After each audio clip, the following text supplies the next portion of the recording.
Hello, and welcome back to your mathematical journey. So today we're going to talk about linear inequalities. These are going to work very similarly to the linear equations that we've looked at in the solving for variables section. The only difference, of course, is that these are going to have our inequality signs instead of being equals. Now, solving these equations is going to work very similarly to our solving for variables videos. So this will give you some extra practice with your basic techniques.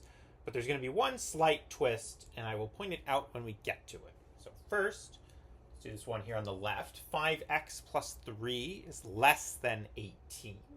Remember, we're ultimately trying to solve these for the variable of question, which is going to be x in both cases. So if we wanted to mathematically retrace our steps here, right, the first thing we can do is we can subtract 3 from both sides of the equation. Noting that even though the sign here is an inequality, we still want to apply an equal operation to both sides. So we're basically adjusting both equations by the same amount. So we'll go ahead and do that, right? The 3 minus 3 will cancel. That will leave us with 5x on the left-hand side. The less than sign is still going to stay here as such. We haven't changed that with this equality here. And then we have 18 minus 3, which is just going to give us a 15. And then lastly, if we wanted to get x by itself, we'll go ahead and we'll divide both sides by 5. That will mathematically reverse our steps of multiplying by 5. We'll see what that gives us, right? 5 divided by 5 is going to be 1, so 1x is still going to be x. We still keep our less than sign here, and then 15 divided by 5 is going to give us 3. So our end result is going to be x is less than 3. Now, as a quick refresher or reminder, right, if we wanted to indicate that on a number line, right, we could write 1, 2, 3, 4, 5.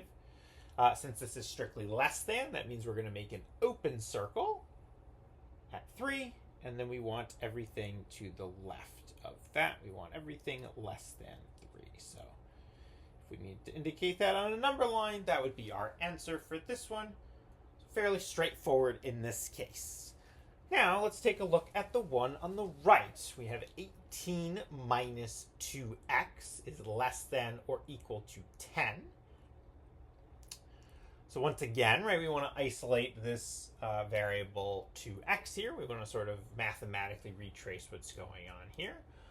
Notice here that we can just go ahead and start by subtracting 18 from both sides. We've sort of added 18, so to speak, to this quantity minus 2x, if we think about it in reverse. So we can subtract 18 from both sides. Let's see what that gives us here, right? These 18s on the left-hand side are going to cancel. Note in this case that since we had a minus 2x to begin with, we are going to maintain a minus 2x down here. The inequality is still going to stay the same.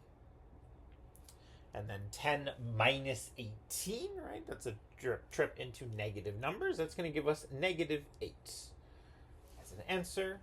Now, here's where the slight variant comes in, right? So normally, right, if we wanted to isolate the variable x, we would go ahead and divide both sides by negative 2. We're still going to do that in this case, right? We are still going to divide both sides by negative 2. But here, and this is where I will point it out, that negative 2 divided by negative 2, that's going to be 1, so 1x. So this is going to stay as x. I'm going to jump over across the equality sign. We'll come back to this. So we have negative 8, divided by negative 2. I should have drawn that in to begin with for those who caught that mistake along the way. So negative 8 divided by negative 2 is going to be positive 4.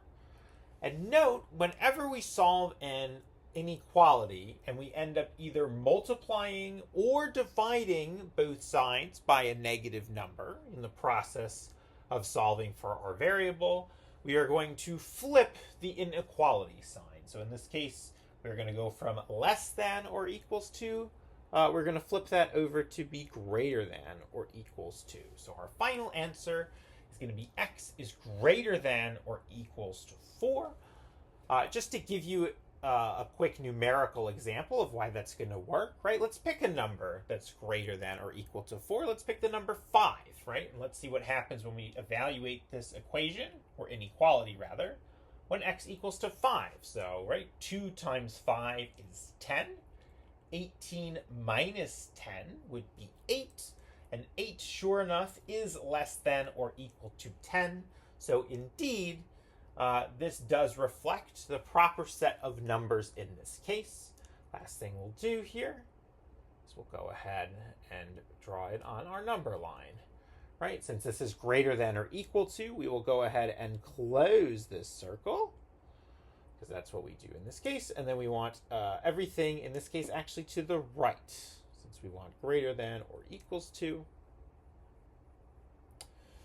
And so that's going to be the number line representation of our answer.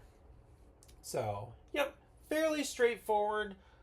Very similar to solving for variables when there's just equal signs. The one difference, I will reiterate, is anytime you multiply or divide by a negative number when you are solving these equations, just be careful to flip the inequality sign when you do so. So if it's less than, it would become greater than. If it's greater than, it would become less than, so on and so forth. Thank you for watching, and have a good day.